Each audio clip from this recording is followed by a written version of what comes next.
Montana Territory, 1878. The whisper of the Jefferson River carried Matthew Lawson's voice across the shallow valley as dusk painted the mountains purple.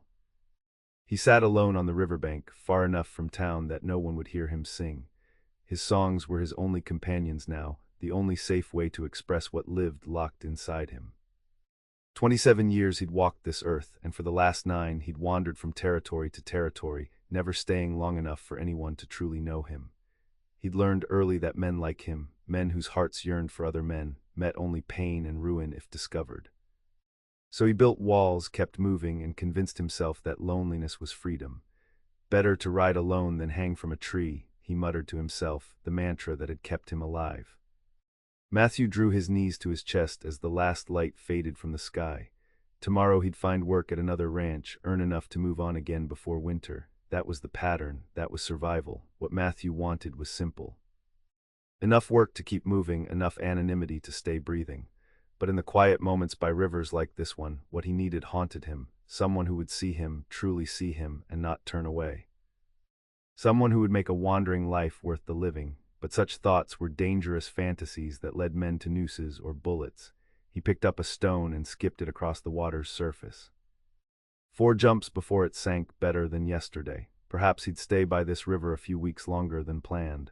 The singing helped ease the ache in his chest, even if only the trout and eagles could hear. The snap of a twig behind him shattered his solitude.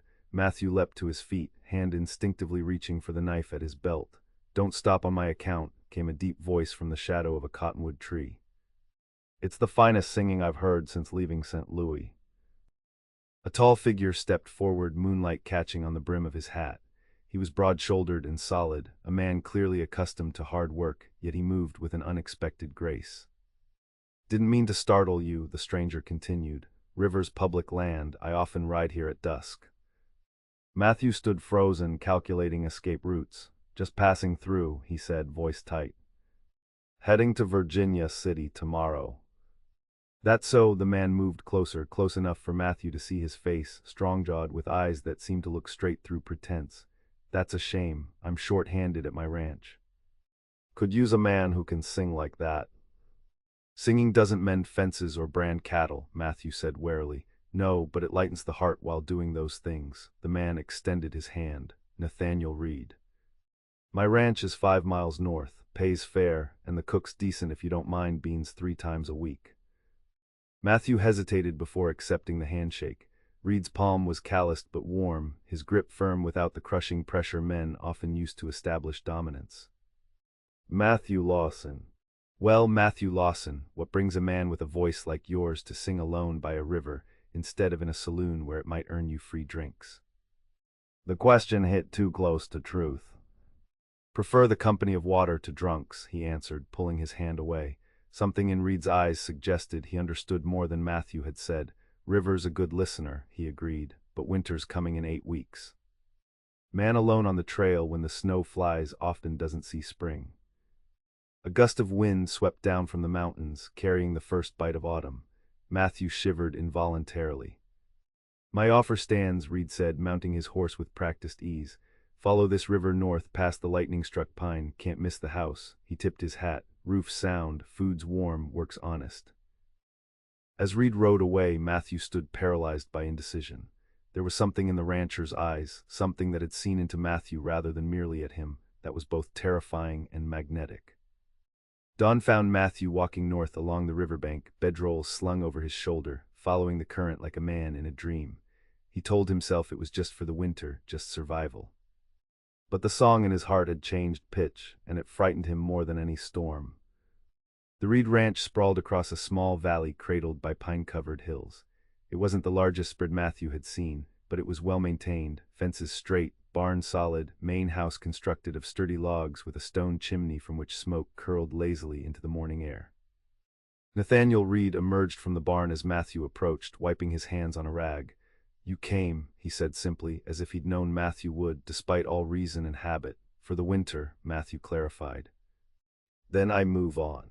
Reed nodded. "Fair enough." He gestured toward a smaller cabin 30 yards from the main house.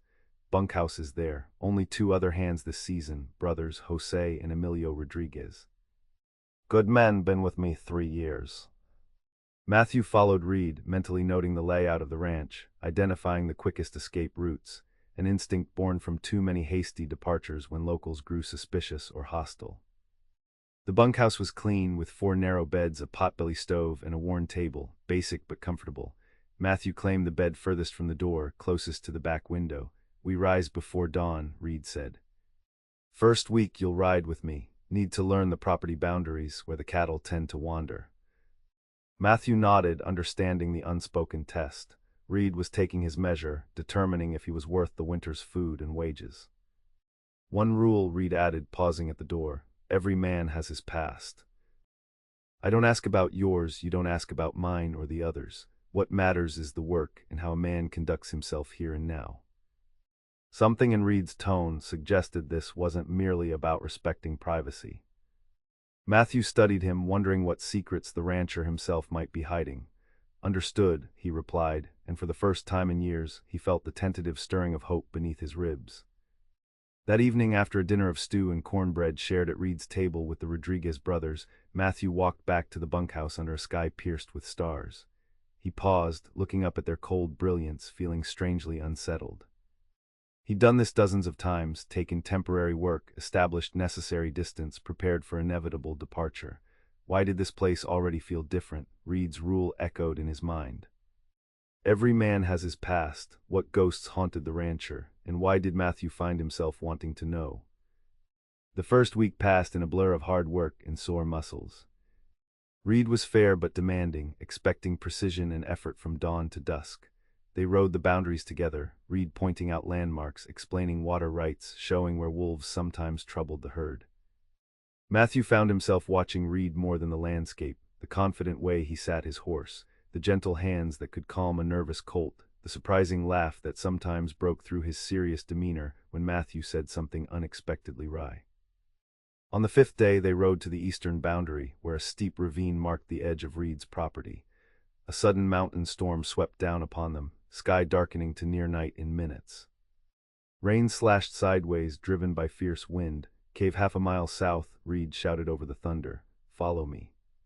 They raced through the downpour, horses slipping on sudden mud. The cave mouth appeared as a dark gash in the hillside, barely visible through the sheets of rain.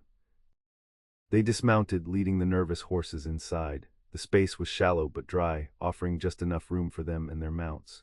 Reed struck a match, lighting a small lantern he carried in his saddlebag. The amber glow pushed back the gloom, revealing a space that had clearly served as shelter before, a small ring of stones for a fire, a stack of dry wood. "You come here often?" Matthew asked, removing his dripping coat. Reed nodded, arranging kindling. "Good to have bolt holes around the property. Montana doesn't ask permission before trying to kill you." They worked silently, building a small fire, tending to the horses, spreading their coats to dry. Outside, the storm raged, turning the world beyond the cave mouth into a gray wall of water and wind. When they finally settled beside the fire, shoulders nearly touching in the confined space, Matthew felt a tension he couldn't name. Reed passed him a flask. "Not whiskey," Reed said as Matthew hesitated. "Just coffee, cold but better than nothing." Matthew drank, grateful for even cold coffee. When he handed the flask back, their fingers brushed, and something electric passed between them. Reed's eyes met his, and for a suspended moment neither looked away. "How'd you learn to sing like that?" Reed asked suddenly, breaking the charged silence. Matthew tensed. "Thought we weren't asking about pasts." "Not asking about where you've been or what you've done," Reed clarified, "just about the singing." The distinction seemed important to him, so Matthew relented. "My mother taught me. She sang in church before she died." "When was that?" "I was 15. Reed nodded, poking at the fire. "Music stays with us, carries pieces of people we've lost." Something in his tone suggested personal knowledge of such loss. Matthew found himself asking, "Did you lose someone too?" The flame's light danced across Reed's face, highlighting the sudden stillness there. "My friend, Daniel, we were 23. The word friend carried weight like a stone dropped in still water. Matthew recognized the ripples it made, understood what remained unspoken. "How?" he asked softly. Reed's jaw tightened. "Town in Colorado.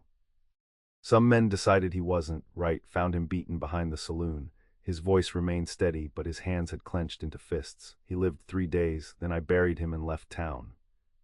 The story hung between them, heavy with implication. Matthew felt a tremor run through him, recognition, fear, and beneath it all, a dangerous hope. Is that why you have the rule about pasts? Reed looked at him directly then. I judge men by what they do, not who they love. The words landed like thunder in the small cave. Matthew couldn't breathe, couldn't speak. No one had ever acknowledged the truth so plainly in his presence, not in all his years of hiding.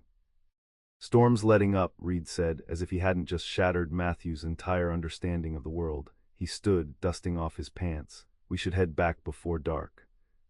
Matthew followed him mechanically, mind whirling.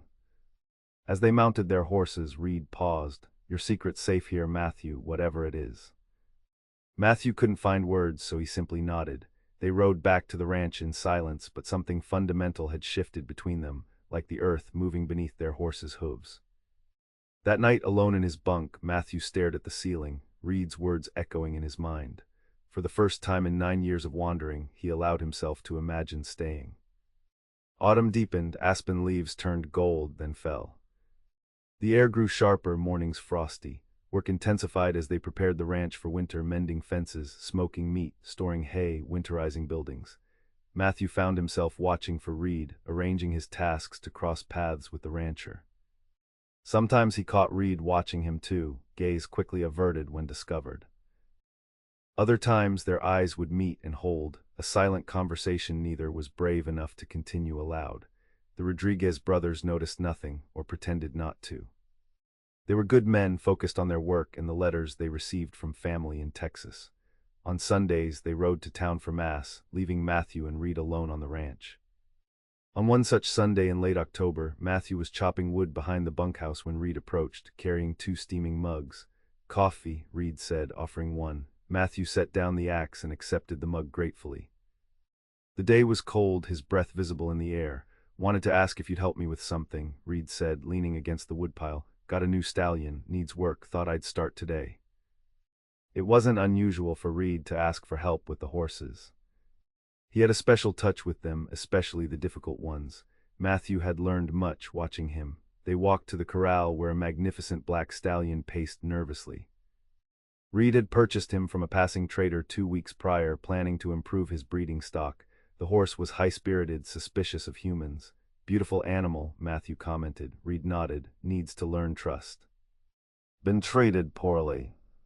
They spent the afternoon with the stallion, Reed demonstrating his method, patience, gentle persistence, respecting the animal's fear while slowly showing it a different way was possible. Matthew watched, passing tools and ropes when needed, admiring Reed's steady hands and calm voice. As the sun began to set, painting the mountains with fading amber light, the stallion finally allowed Reed to touch his muzzle, a small victory after hours of work. That's enough for today, Reed said, closing the corral gate. Always end on success, no matter how small. They walked back toward the house together, shoulders occasionally brushing. The ranch was quiet, peaceful in the gathering twilight. Would you sing something? Reed asked suddenly. Matthew glanced at him, surprised. Here. No one to hear but me and the horses. Reed's expression was open, unguarded. Been thinking about your river song since that first night. Something warm unfurled in Matthew's chest. Since the cave, they had circled each other carefully, neither acknowledging what had been revealed. This request felt like a step across an invisible line. What would you like to hear? Reed shrugged. Something true. Matthew understood. He closed his eyes, searching for a song that could say what he dared not speak directly. When he began to sing, his voice was soft but clear, a ballad about a traveler searching for home, finding it in unexpected places. When he finished, the last note hanging in the cold air, he opened his eyes to find Reed standing closer, expression raw with emotion. That was it, Reed said quietly. That was the song I heard by the river. Yes, why that song? Matthew swallowed hard, because it's about wandering and stopping. Reed's eyes darkened. He took a step closer, close enough that Matthew could feel the heat of him in the chill air. Have you ever stopped, Matthew, ever found a place worth staying? The question contained other questions, ones that made Matthew's heart pound against his ribs. 9 years of protective instincts screamed at him to deflect, to retreat to safer ground. Instead, he answered honestly, "No, but I've never wanted to until now." Reed's breath caught audibly. His hand rose, hesitated, then carefully, so carefully, touched Matthew's cheek. The contact was feather-light, questioning, ready to withdraw at the first sign of rejection. Matthew stood frozen, terrified and elated. 9 years of loneliness crystallized in that touch, melting away like frost in sunlight. Slowly, deliberately, he leaned into Reed's palm. "Nathaniel," he whispered, the first time he'd used the man's given name. Reed's eyes closed briefly at the sound. When they opened, they held a question. Matthew answered by closing the remaining distance between them, pressing his lips to Reed's in a kiss born of courage and desperation, and 9 years of denied hunger. For one terrible moment, Reed stood unmoving, and Matthew feared he had catastrophically misunderstood. Then Reed's arms wrapped around him, pulling him closer, deepening the kiss with a groan that seemed torn from his very core. When they finally broke apart, both breathing hard, Reed pressed his forehead against Matthew's. 5 years, he said roughly. 5 years I've been alone on this ranch, not letting myself hope for this. Not since Daniel. Matthew clutched Reed's shirt, suddenly afraid. This is dangerous, if anyone saw. No one for miles, Reed assured him, and the Rodriguez brothers won't be back until morning. The implication hung between them, thrilling and frightening. Reed must have seen the warring emotions on Matthew's face, because he stepped back slightly, though his hands remained on Matthew's arms. "We don't have to." "I want to," Matthew interrupted. "God help me, I want to. He struggled to find words for the fear that had kept him moving, kept him alive. Men die for this. Reed's expression grew solemn. "Yes, they do." He took Matthew's hand, squeezing it once before releasing it, understanding the need for caution even in their isolation. "But men die from loneliness too, just slower, one piece at a time." The truth of that statement resonated in Matthew's bones. How many pieces of himself had he already lost to the road, to hiding, to endless flight? "Come inside," Reed said softly, "just to talk if that's all, but come in from the cold." Matthew followed him to the main house, where he was crossing a threshold far more significant than the physical doorway. Inside, a fire burned in the stone hearth, casting warm light across the simple but comfortable furnishings. Matthew stood abruptly, moving to the window. Outside, darkness had fallen completely, stars pricking the black sky. "What you're suggesting is impossible. Men like us don't get homes together." "This is Montana territory, Matthew. Two bachelor ranchers sharing property raises fewer eyebrows than you'd think. Until someone suspects, until someone sees or hears something they shouldn't." Reed came to stand behind him, not touching, but close enough that Matthew could feel his warmth. "I've lived here 5 years without trouble. The nearest neighbor is 3 miles away. Town's a half-day ride." "It only takes one person," Matthew whispered, the fear that had driven him for years rising like bile. "Yes," Reed agreed softly. "It's a risk, always will be." His hand settled lightly on Matthew's shoulder. "But so is riding alone through winter, so is living half a life forever." Matthew turned, finding Reed's face inches from his own, eyes reflecting firelight and something deeper. "I've never stayed anywhere, not since I understood what I was." "Then stay for the wrong reasons if you need to. Stay for the wages or the shelter or because the trails snowed in." Reed's voice dropped lower. "Just stay." This time it was Reed who bridged the gap between them, kissing Matthew with gentle insistence. Matthew responded helplessly, years of denial crumbling under the weight of this man's hands, this man's mouth. When Reed began guiding him toward the bedroom, he followed without resistance, fear temporarily drowned by desperate need. In the darkness of Reed's room, they found each other fully, layers of clothing giving way to skin against skin. Matthew, who had known only furtive encounters in shadowed places, was undone by Reed's patient tenderness, by the luxury of a real bed, by the absence of hurry or shame. Afterward, lying together in the quiet dark, Reed's arm heavy across his waist, Matthew felt the familiar panic begin to rise. What had he done? How could he have been so careless? He should leave now before dawn, before. "I can hear you thinking," Reed murmured against his shoulder. "Stay until morning, please." The simple request anchored him. Matthew exhaled shakily, forcing the panic back. "Until morning," he agreed, but morning came and he didn't leave, nor the next day or the one after. November arrived with the first snow, and still he stayed. The routine they established was careful, deliberate. To outside eyes, the Rodriguez brothers, occasional visitors from neighboring ranches, they were employer and employee, perhaps friends, nothing more. Matthew slept in the bunkhouse when others were present, maintained appropriate distance during daylight hours. But on Sundays when the brothers went to town, or late nights when the ranch was quiet, they found each other. Sometimes they talked for hours, sharing pieces of their pasts that had never before been spoken aloud. Other times, words gave way to touch, to the astonishing freedom of being known completely by another person. Matthew learned that Reed had grown up in Pennsylvania, son of a schoolteacher, that he had met Daniel during the war, both of them barely 20, terrified Union soldiers finding comfort in each other amid horror. That they had headed west after, seeking space to build a life together, only to have that dream shattered by violence.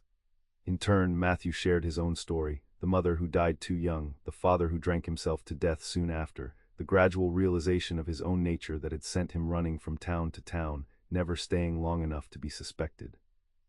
As December transformed the landscape to white silence, Matthew found himself changing too. The hypervigilance that had been his constant companion began to ease. He laughed more freely. He sang not just by the river, but in the barn while working, in the bunkhouse in the evenings, sometimes even in the main house when Reed asked him to. 3 days before Christmas, Reed presented him with a gift, a hand-carved flute. To go with the singing, he explained, almost shyly, thought you might want to learn. Matthew turned the instrument in his hands, throat tight with emotion. No one had given him a gift in years. It's beautiful, he managed. Made it myself, Reed admitted, been working on it evenings.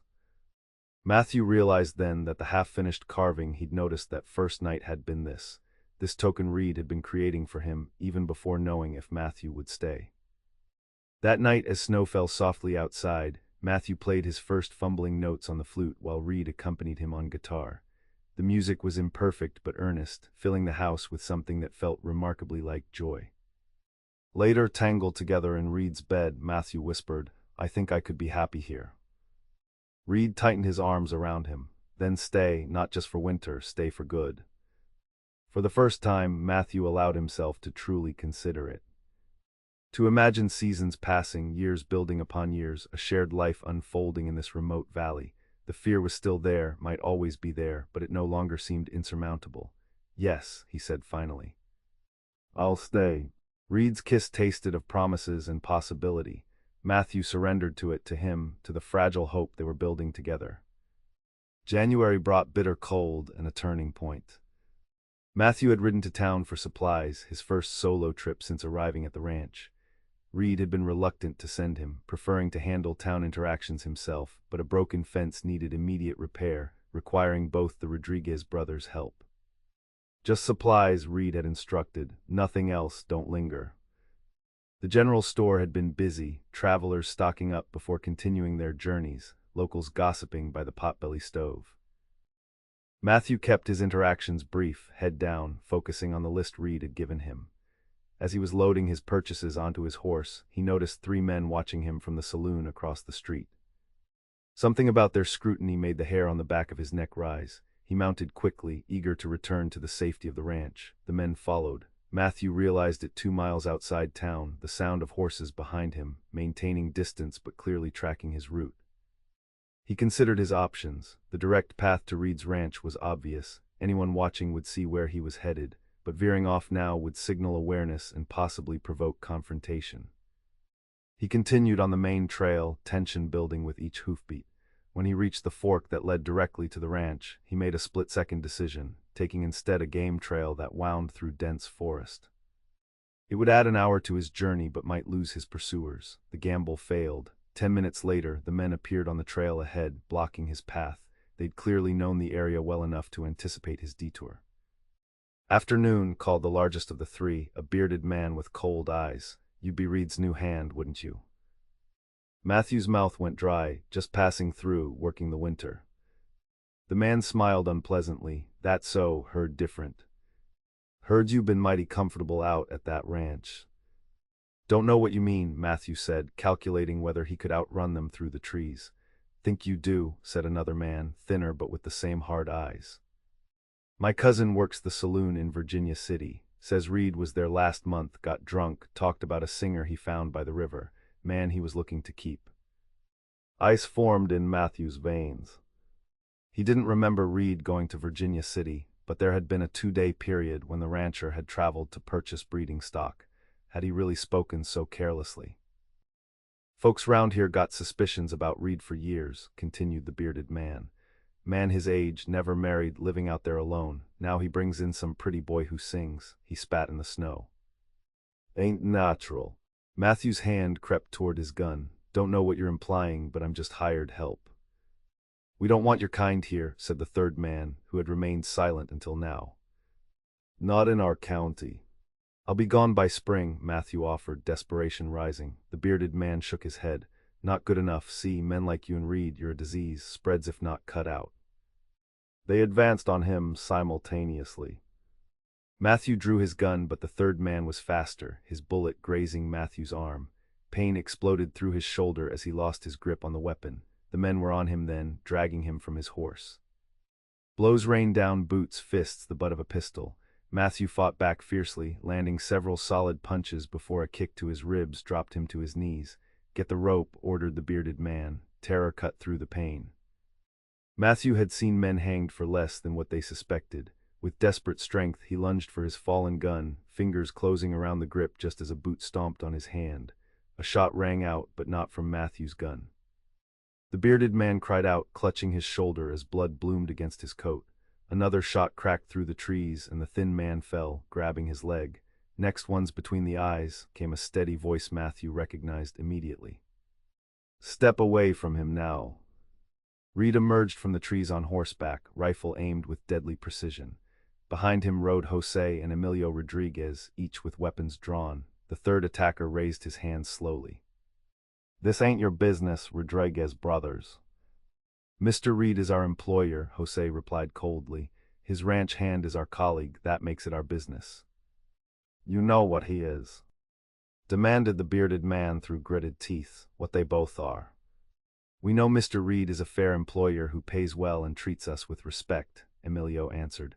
We know Matthew is a hard worker who pulls his weight. Nothing else matters to us. Reed dismounted, keeping his rifle trained on the men. Matthew, can you stand? Through a haze of pain, Matthew managed to get to his feet. His face was bloody, ribs screaming in protest, but nothing felt broken beyond repair. Good, Reed said, eyes never leaving the attackers. Get on your horse. Matthew complied shakily, each movement agony. Once mounted, he saw Reed's expression clearly for the first time, a cold fury unlike anything he'd witnessed before. Here's what happens now, Reed told the three men. You're going to leave this territory, today. If I ever see any of you within 50 miles of my property again, I will kill you. His voice was level, matter of fact. And if you speak one word about me or my ranch hand to anyone, these gentlemen, he nodded toward the Rodriguez brothers, have family in Texas who will take great interest in your continued health. The bearded man glared hatefully. You threatening us? No, Reed replied, I'm making a promise. He fired once more, the bullet kicking up snow inches from the man's feet. The message was clear. Slowly, painfully, the wounded men mounted their horses. The third man helped his companions, casting nervous glances at the steady rifles still aimed their way. This isn't over, he muttered. For your sake, it had better be, Reed answered. They watched as the men rode away, heading back toward town. Only when they were out of sight did Reed finally lower his weapon and turn to Matthew, his composed expression crumbling into naked concern. How badly are you hurt? I'll live, Matthew managed, though every breath sent shooting pain through his side. Reed's hand reached up to touch Matthew's bloodied face, heedless of their audience. I shouldn't have sent you alone, I knew better. Not your fault, Matthew said, then remembering what the men had said, did you talk about me, in Virginia City? Shame crossed Reed's features. I had 2 drinks. Mentioned finding a hand who could sing, nothing more, I swear it. His voice dropped lower. I would never knowingly put you at risk, Matthew. The Rodriguez brothers approached, deliberately giving them a moment to compose themselves. We should return to the ranch, Jose suggested. Those men may have friends. Reed nodded, visibly pulling himself together. Matthew needs tending, and we need to talk. The ride back was silent, tense. Matthew's injuries throbbed with each hoofbeat, but worse was the ice in his stomach, the terrible certainty that everything had changed. The fragile safety they had constructed had been shattered by 3 men and careless words in a saloon. At the ranch, Emilio took the horses while Jose helped Reed get Matthew into the house. If either brother found it strange that Reed brought Matthew to the main house rather than the bunkhouse, neither commented. "I'll fetch hot water and bandages," Jose offered, leaving them alone in the kitchen. The moment the door closed, Reed's composure broke. He cupped Matthew's face carefully, eyes scanning the damage. "I thought they were going to kill you," he whispered, "when we heard the shot." "How did you know?" Matthew interrupted. "How did you find me?" Reed's hands fell away as he moved to light the stove, heating water for cleaning Matthew's wounds. "You were late. The Rodriguez brothers saw 3 men follow you out of town. They know troublemakers by sight. We followed your tracks." "Thank God you did." Jose returned with medical supplies, and for the next half-hour they focused on practical matters, cleaning cuts, binding ribs, extracting a bullet fragment from Matthew's grazed arm. Through it all, Matthew watched Reed's face, seeing the guilt and fear the rancher was trying to hide behind competent hands. When Matthew was finally patched up, Jose excused himself to check the property boundaries, ensuring the attackers hadn't returned with reinforcements. The moment they were alone, Reed collapsed into a chair opposite Matthew, burying his face in his hands. "This is exactly what I feared," he said, voice muffled. "Exactly what happened to Daniel." "I'm still here," Matthew reminded him. "Thanks to you and the Rodriguez brothers." Reed looked up, eyes red-rimmed. "This time, but they'll be back or others will come. They always do eventually." The despair in his voice cut deeper than any physical wound. Matthew reached across the table, taking Reed's hand despite the pain the movement caused. "What are you saying?" Reed squeezed his fingers once before gently withdrawing. "You need to leave. As soon as you're well enough to travel." The words landed like blows. "Leave after everything." "Because of everything," Reed interrupted fiercely. "I lost Daniel. I won't watch them kill you too." "So your solution is to send me away?" "Back to wandering alone," anger pushed through Matthew's pain, "after asking me to stay." "I was selfish," Reed admitted, "foolish to think we could have this." "The Rodriguez brothers stood with us," Matthew argued. "They knew and they protected us anyway." "They're good men, rare men," Reed shook his head. "We can't count on finding others like them." "So we give up just like that?" Reed stood abruptly, pacing the kitchen. "It's not giving up. It's surviving." "No," Matthew said firmly, "it's surrendering, letting them win." "Better than letting them hang you." The outburst hung in the air between them. Matthew stared at Reed, seeing the genuine terror behind his anger, the trauma of finding Daniel beaten, of watching him die, replaying itself in his mind. "Nathaniel," he said softly, "I understand your fear, but I've spent 9 years running, 9 years alone, always looking over my shoulder, never allowing myself to hope for more." He gestured at his injuries. "This pain is nothing compared to that emptiness." Reed's expression cracked. "I couldn't bear it if they hurt you again because of me." "It wasn't because of you, it's because of who I am, who we are." Matthew struggled to his feet, wincing. "And I'm tired of being punished for it, tired of punishing myself." He crossed to where Reed stood, placing his hands on the rancher's tense shoulders. "I told you I would stay, I meant it." Reed's resistance visibly wavered. "It's not safe here anymore." "Then we'll make it safer or we'll go somewhere else together." Matthew held his gaze steadily. "But I won't run alone again, not now that I've found you."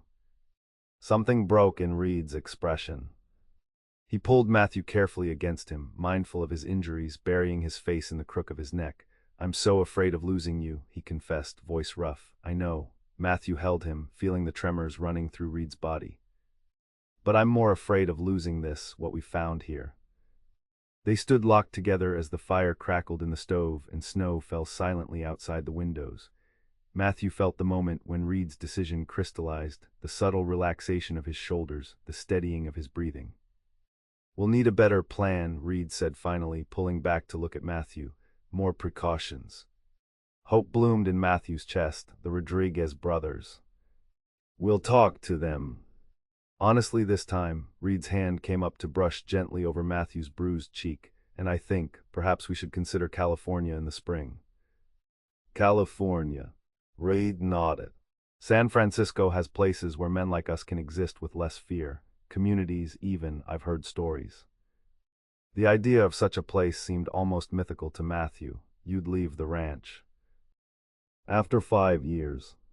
Land is just land, this, Reed's fingers interlaced with Matthew's, this is what matters. I was a fool to ever suggest otherwise. Matthew kissed him then, ignoring the pain from his split lip, needing the connection more than comfort. When they separated, Reed rested his forehead against Matthew's. We'll need to be careful until spring, he cautioned. No town visits, no risks. I can be careful, Matthew agreed. I've had practice. Reed smiled faintly. And when spring comes, we'll head west, start fresh. Together, Matthew added, the word still new and precious on his tongue. Together, Reed echoed, a promise in his voice. Winter wrapped the ranch in isolation, a blessing disguised as hardship. Snow piled high, making the roads to town nearly impassable, creating a natural buffer between them and the world's judgment. The day after the attack, Reed spoke candidly with the Rodriguez brothers, offering them an opportunity to leave his employ if they were uncomfortable with the truth about his relationship with Matthew. Both men declined without hesitation. Our uncle lives with another man in El Paso, Jose explained simply. Family is family, loyalty is loyalty. With that understanding, life on the ranch adjusted. Matthew moved his belongings to the main house, no longer maintaining the pretense of sleeping in the bunkhouse. The brothers were discreet but accepting, treating the arrangement as unremarkable. Matthew's injuries healed slowly. Reed tended him with careful hands, his protectiveness softened by Matthew's stubborn insistence on resuming work as soon as he was able. They spent the long winter evenings planning their future, selling the ranch, liquidating assets, mapping the route to California. Reed had connections in San Francisco, friends of Daniel's from before the war who might help them establish themselves. Matthew continued learning the flute, improving steadily under Reed's patient instruction. Music filled the house most nights, a defiant celebration of their survival and connection. Sometimes Matthew sang while Reed played guitar, their voices and instruments weaving together like their lives had done. By March, when the first hint of spring softened the air, they had their plans in place. Reed had written to his contacts in California, received encouraging responses. A buyer had been found for the ranch, a cattle company looking to expand, offering a fair price with no questions asked. The Rodriguez brothers had decided to accompany them west, at least as far as Nevada, where they had cousins. The night before they were to leave, Matthew stood on the porch, looking out at the land that had briefly been home. Snow lingered in patches, but green was returning to the valley. Under different circumstances, he might have regretted leaving just as the landscape awakened. Reed joined him, draping a blanket around both their shoulders against the evening chill. Having second thoughts, he asked. Matthew shook his head. Thinking how different things would be if I hadn't stopped to sing by that river. Reed's arm tightened around his waist. I'd been watching you for 3 nights before I approached. Couldn't believe someone with your voice was singing only for the water. This was news to Matthew. 3 nights, why wait so long? Afraid you'd bolt if I appeared too suddenly, Reed smiled. You had that look about you, like a wild horse, ready to run at the first sudden movement. You weren't wrong, Matthew admitted. I nearly did run that first night. I'm glad you didn't, Reed turned Matthew to face him. And I'm glad you refused to run after the attack. You were right, it would have been surrendering. Matthew traced the line of Reed's jaw with gentle fingers. Courage is contagious, it seems. You gave me a place to find mine. And you reminded me of mine when I'd forgotten it. Reed captured Matthew's hand, pressing a kiss to his palm. Whatever happens in California, I want you to know that. Nothing in this life is certain, Matthew acknowledged, but I'm certain of you. They sealed the declaration with a kiss, standing openly on the porch of what had been their first shared home. Tomorrow would bring a new journey, new challenges, perhaps new dangers. But for the first time in his adult life, Matthew faced the future without dread or resignation, instead with hope and the steady presence of the man who had seen his heart that night by the river and led him home. As they turned to go inside for their final night on the ranch, Matthew began to sing softly, the same song Reed had first heard, about a traveler finding home in unexpected places. Reed joined in, his deeper voice harmonizing perfectly, the sound of their combined voices carrying out across the valley, unashamed and unafraid.